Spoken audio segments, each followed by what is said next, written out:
আমার চ্যানেলে তোমাদের সকলকে স্বাগত। আজ আমরা ক্লাস 8-এর রায় ও মার্টিন প্রশ্নবিচিত্রা থেকে ভূগোলের দ্বিতীয় পর্যায়ক্রমিক মূল্যায়নের 6 নম্বর স্কুল সলভ করব।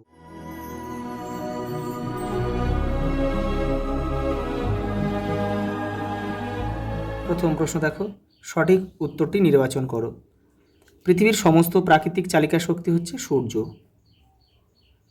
দক্ষিণ পশ্চিম পশ্চিমা বায়ু ও উত্তর পূর্ব আয়ন বায়ু প্রবাহিত হয় সুমেরু উচ্চচাপ বলয় থেকে, মকরে উচ্চচাপ বলয় থেকে, কর্কটীয় উচ্চচাপ বলয় থেকে। এইটা আমাদের উত্তর হবে অপশান সি, কর্কটীয় উচ্চচাপ বলয় থেকে। পরেরটা দেখো, দক্ষিণ আমেরিকা মহাদেশের যেদিকে পার্বত্য বাধার জন্য প্রশান্ত মহাসাগরে কোনো নদী পতিত হতে পারেনি সেই দিকটি হলো পশ্চিম দিক। কারণ সেখানে রয়েছে কি, পশ্চিম দিকে আড়াআড়িভাবে একদম অবস্থান করছে হচ্ছে আন্দিজ পর্বতমালা, পৃথিবীর দীর্ঘতম পর্বতমালা। দক্ষিণ আমেরিকা মহাদেশের বৃহত্তম নদী অববাহিকাযুক্ত যে নদীটি নিরক্ষরেখা বরাবর সম্প্রসারিত তা হলো, এটা হবে আমাজন।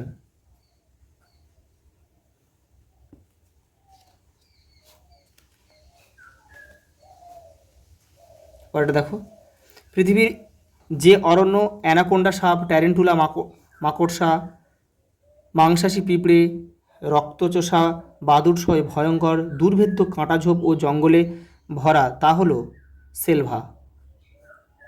পৃথিবীর শ্রেষ্ঠ গম রপ্তানিকারক দেশ হলো আর্জেন্টিনা। পরেরটা দেখো, নিচের প্রশ্নগুলির উত্তর দাও।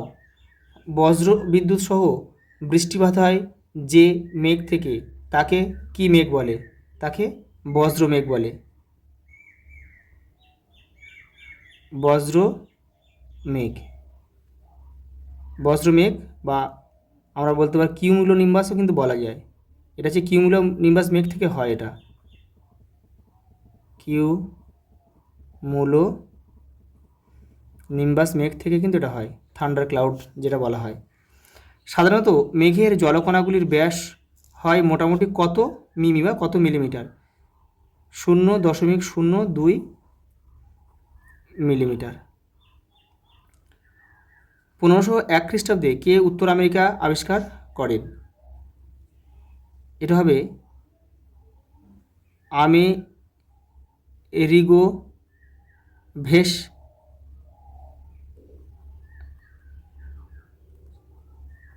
Amerigo Vespucci. পরেরটা দেখো, উত্তর আমেরিকা ও দক্ষিণ আমেরিকা মহাদেশকে সংযুক্ত করে রেখেছিল যে সংকীর্ণ ভূখণ্ডটি তার নাম কি? পানামা যোজক। পরেরটা দেখো, পঞ্চহ্রদের মধ্যে বৃহত্তম মিষ্টি জলের হ্রদটির নাম কি? সুপিরিয়র।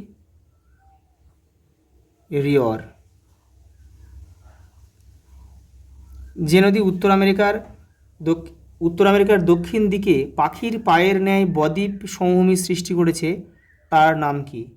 তার নাম হচ্ছে মিসিসিপি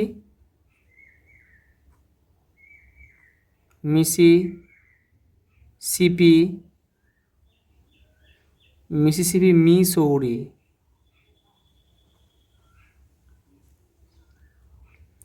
পরেরটা দেখো, প্রাচীন শিলাখণ্ড দ্বারা গঠিত উচ্চ মালভূমি যা হাডসন উপসাগরকে কেন্দ্র করে যে অঞ্চলটি অবস্থিত তার নাম কি? সিল্ড অঞ্চল, মানে কানাডীয় সিল্ড।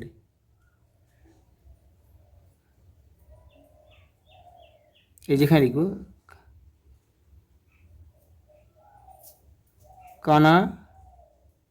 কানাডীয় সিল্ড অঞ্চল।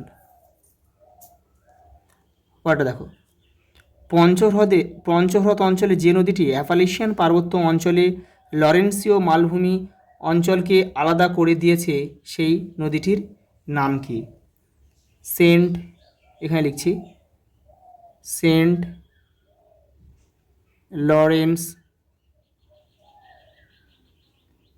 লরেন্স নদী। পরেরটা দেখো, পানামা খালটি কত সালে কাটা হয়েছিল? এটা হবে 1914 সালে। পরেরটা দেখো, কোন নদীর উপর বিশ্বের বৃহত্তম নদী উপত্যকা পরিকল্পনা গড়ে উঠেছে? উত্তর আমাকে টেনেসি। টেনেসি। পরেরটা দেখো, পৃথিবীর সবচেয়ে সুন্দর দেখতে জলপ্রপাতটির নাম কি? এটা হবে নায়াগ্রা।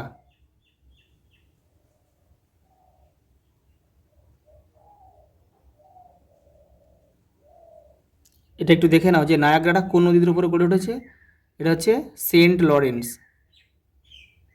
সেন্ট লরেন্স, এটা তোমরা কিন্তু করে রাখবে। আর এই নায়াগ্রা, এই সেন্ট লরেন্স নদীটা হচ্ছে ইরি ও ওন্টারিও হ্রদের মাঝে কিন্তু এটা অবস্থিত। পরেরটা দেখো, উত্তর আমেরিকা মহাদেশটির পশ্চিমের পার্বত্য অঞ্চলকে এক কথায় কি বলা হয়? কর্ডিলেরা। কর্ডিলেরা বলা হয়।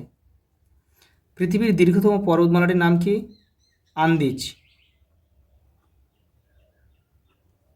আন্দিজ পর্বতমালা। পম্পাস শব্দের অর্থ কি?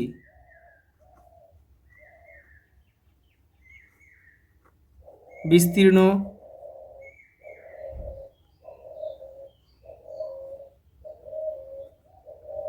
সমতল ক্ষেত্র। পরের প্রশ্ন দেখো, অনেক উঁচু মেঘে জল কী অবস্থায় থাকে? তোমাদের বই 46 নম্বর পেজে রয়েছে, দেখো এই যে এখান থেকে লিখবে, এখান থেকে এই পর্যন্ত লিখবে। পরের প্রশ্ন দেখো, অধক্ষেপ কাকে বলে? তোমাদের বই 46 নম্বর পেজ দেখো, এই যে এখান থেকে এইটা। পরের প্রশ্ন দেখো, উত্তর আমেরিকার প্রেইরি সমভূমি দুগ্ধ শিল্পে উন্নত কেন? তোমাদের বইয়ের দেখো 87 নম্বর পেজে রয়েছে উত্তরটা। এই যে প্রেইরি তৃণভূমি, এইখান থেকে তোমরা শুরু করবে আর এই পর্যন্ত লিখবে। এই দেখো, কারণে এই অঞ্চল দুগ্ধ শিল্পে উন্নত, এই পর্যন্ত লিখলে কিন্তু হয়ে যাবে। দেখো পরের প্রশ্ন, পঞ্চহ্রদ কাকে বলে? দেখো 83 নম্বর পেজ দেখো, এই যে এইখান থেকে তোমরা লিখবে যে এই অঞ্চল সমভূমি বলতে লিখবে উত্তর আমেরিকার মধ্যভাগের সমভূমি অঞ্চলের দক্ষিণ পূর্ব অংশেও হিমবাহের ক্ষয়কার্যের ফলে 5টি বৃহৎ হ্রদের সৃষ্টি হয়েছে, যেমন সুপিরিয়র, দেখো মিশিগান, হুরন, ইরি ও ওন্টারিও। এই 5টি হ্রদকে একত্রে পঞ্চহ্রদও বলা হয়। পরের প্রশ্ন দেখো, মেঘ কীভাবে সৃষ্টি হয়? 45 নম্বর পেজ দেখো, এই যে এখান থেকে এই যে মেঘের সৃষ্টি, এখান থেকে এটা পড়ে লিখবে, এই পর্যন্ত লিখলেও হবে। বৃষ্টিপাত কীভাবে ঘটে ও কয় প্রকার? দেখো 46 নম্বর পেজে রয়েছে। এই দেখো বৃষ্টিপাত কীভাবে ঘটে, যেখান থেকে এটা পুরোটা লিখবে এই পর্যন্ত। আর বৃষ্টিপাত কয় প্রকার? 3 প্রকার। এই দেখো একটা রয়েছে পরিচলন বৃষ্টিপাত, এরপর একটা রয়েছে দেখো শৈলোৎক্ষেপ বৃষ্টিপাত, আর এই যে ঘূর্ণ বৃষ্টি। এই যে ঘূর্ণ বৃষ্টি। পম্পাস অঞ্চলকে দক্ষিণ আমেরিকার শস্য ভাণ্ডার বলে কেন? দেখো 106 নম্বর পেজে রয়েছে, এই যে এখান থেকে এই পর্যন্ত লিখবে। পরেরটা দেখো, পৃথিবীর বৃহত্তম নদী অববাহিকার 3টি ভৌগোলিক বৈশিষ্ট্য লিখবে, 100 পেজে রয়েছে, দেখো এই যে এগুলো লিখবে। পরেরটা দেখো, দক্ষিণ আমেরিকার দক্ষিণতম অংশে যে জলবায়ু পাওয়া যায় তার সংক্ষিপ্ত বিবরণ দাও, 102 নম্বর পেজে রয়েছে। দেখো এই দেখো তোমাদের বইয়ের 103 নম্বর পেজে রয়েছে, দেখো দক্ষিণতম অংশ এটা, দেখো শীতল সামুদ্রিক জলবায়ু ও মিশ্র বনভূমি, এই যে এখানে রয়েছে। এই দেখো এইগুলো লিখবে। পশ্চিমা বায়ু কাকে বলে? এর শ্রেণীবিভাগ ও বৈশিষ্ট্য লেখা। দেখো 35 নম্বর পেজে রয়েছে, দেখো পশ্চিমা বায়ু কাকে বলে, এই যে এখান থেকে তোমরা এটা করবে। আর শ্রেণীবিভাগটা এপারে রয়েছে, এই যে পশ্চিমা বায়ু শ্রেণীবিভাগ, এই যে গর্জনশীল 40, ক্রোধনমত্ত 50, তীক্ষ্ণ চিৎকারকারী 60, আর এগুলো লিখে দেবে এগুলো। পরেরটা দেখো, মৌসুমি বায়ু বলতে কী বোঝো? এর সংক্ষিপ্ত পরিচয় দাও, 39 নম্বর পেজে রয়েছে। দেখো এই যে শেষের দিকে রয়েছে, এই যে এখান থেকে এটা লিখবে। পরের প্রশ্ন দেখো, আয়ন বায়ু কাকে বলে? তোমাদের বলে 34 নম্বর পেজে রয়েছে, দেখো এই যে এখান থেকে যে এই পর্যন্ত। তারপরে দেখো এর শ্রেণীবিভাগ করো এবং বৈশিষ্ট্যগুলি আলোচনা করো। এটাও 34 নম্বর পেজে রয়েছে। এই যে শ্রেণীবিভাগ উত্তর পূর্ব আয়নবায়ু এবং দক্ষিণ পূর্ব আয়নবায়ু। এই যে উত্তর পূর্ব আয়নবায়ু এখান থেকে লিখবে, আর এপারে রয়েছে দক্ষিণ পূর্ব আয়নবায়ু। দেখো লাস্ট প্রশ্ন দেখো, চেরাপুঞ্জি ও শিলংয়ের মধ্যে দূরত্ব কম হওয়া সত্ত্বেও দুটি জায়গার মধ্যে বৃষ্টিপাতের পরিমাণগত তারতম্য হয় কেন? 47 নম্বর পেজে রয়েছে। দেখো এই যে কারণ হচ্ছে এখানে দেখো, এখান থেকে এটা লিখবে। আর এর মূল কারণ হচ্ছে যে শিলং কিন্তু বৃষ্টির ছায়াঞ্চলে অবস্থিত, সেই জন্যই কিন্তু এর মেন কারণটা, সেখানে বৃষ্টিপাতের পরিমাণ অনেক কম। আচ্ছা, এই পর্যন্ত, দেখা হবে পরে।